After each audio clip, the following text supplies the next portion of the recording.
critically. We can change, we have the power to change. Winston Churchill said that principals have powers at their hands that prime ministers sigh for in vain. You have the power to make any change you wish. You are the writers of the future of those children, and you have a moral obligation to change the status quo. It cannot continue the way it has been forever and ever. And you're going to be forced by circumstance. Why not do it and create models of excellence like, Bindu Sharma has done at her school community? Ma'am, do come up. Just for 1 minute, I want to have her view on it. I'm going off my presentation, but I think it's important to come. Very good morning to everyone. Myself, I'm from Rath International School, Ropar. As in our school, basically, the education system there is not rote learning or something. It's more of playway methods, where we believe on concept building, where the concepts are done through the students in a playway method. There is nothing as writing things or learning, where the students do the concept, doing the things by themselves. There we don't have a subject as science in classes 1st to 3rd. We are having as TP, that is a thematic project, where the students are not given particular things to learn. Where if we are doing a topic as plants, we are taking them outside. We are just taking them outside and telling them what a plant is, where they are touching the surface of the plant and they're finding out how is it by touching. That is, they're learning more by doing. So there is nothing such as rote learning or something. Basically, it is playway where the students enjoy things, doing it by themselves. Call it playway. Playway is such a washy term. But Grant, thank you for clapping those you did. Thanks very much. Thank you, Sharon. Okay, see the idea of the playway, this word playway is, I don't understand it frankly, because playway means you just play and do no studies, and that's also not necessarily true, and people define it so many different ways. But essentially what they did was they got the academic curriculum, please correct me if I'm wrong, okay, thank you very much ma'am. They've got the English, Hindi and Maths really solid, they've got the computers quite solid. What they did is they combined social studies and science and environmental studies, which are more linked to science as well. Then they put in general knowledge, arts and crafts, music, dramatics, all of that into what's called thematic project work. And they've taken the CBSE curriculum and broken it up to a 4-year tunnel of learning rather than 12-year, and we don't need a 12-year always. You can take a 4-year window. They've said, okay, these are the goals I need to meet, or we need to meet by class 4. So classes 1 to 4, we're going to do these projects in this particular way. So there they can address critical thinking skills, research skills, as such. Bindu made a very wonderful presentation about a year ago about what you guys were doing, and I was fascinated. Obviously it is the kind of thing we can do. But we need to think, and if you think, solutions will come. It's not that difficult.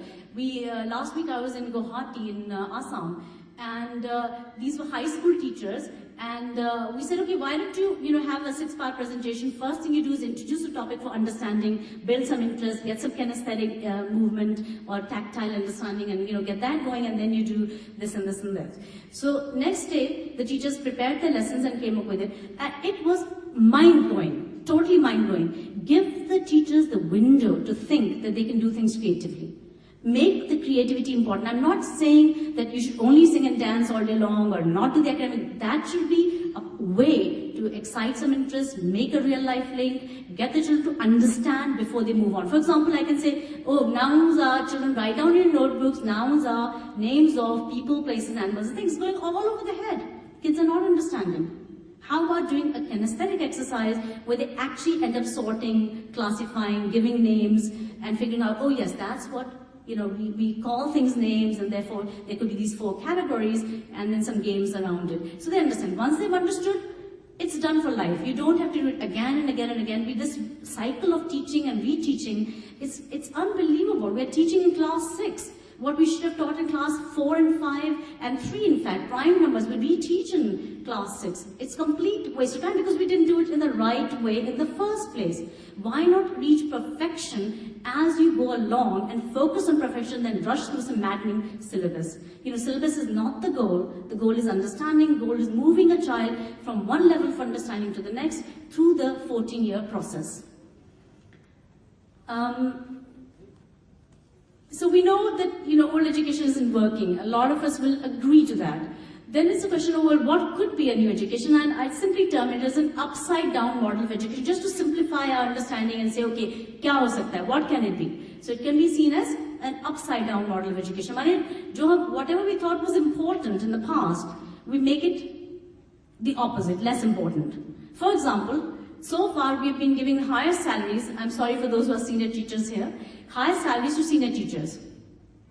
You know, isn't it easier to walk into a class with all that you've learned and just give a lecture and walk out of it? Isn't it much harder to become a pre-primary teacher and learn all that you need to learn to be a pre-primary teacher and to bring out the best in every child? You have to be so many more things to a pre-primary child and a primary child.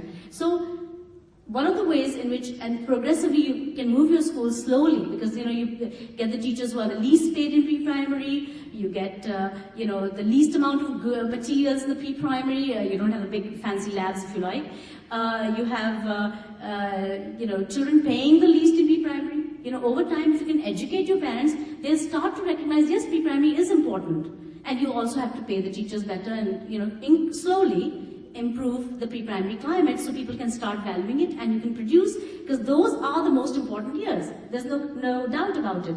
And so pre-primary education being the a time of the life when the connections in the brain are being formed that will never be formed again. That means the child is being affected for the rest of his life by what you do in those years. For example, it's not a time when children should be facing the teacher and listening to what she has to say all day long. We know that.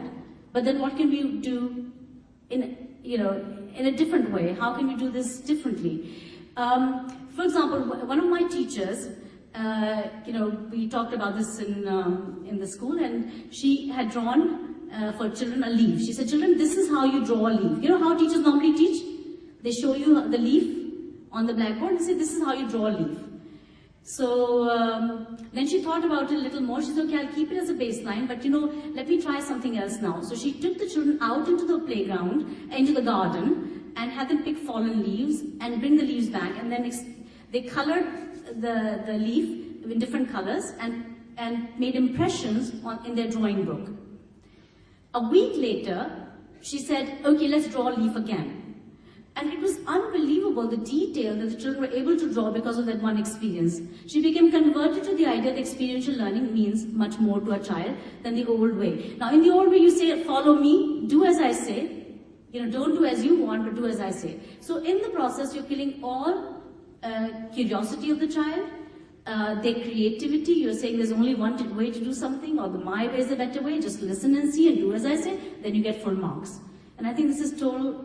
We need to totally rethink about this kind of maddening, environment we give children. Children have to be, I say Montessori and Waldorf are a wonderful way to look into education of the young child, especially the pre-primary child, and you learn a lot of things there. Similarly, there are many, many things that are, I'm sorry, in my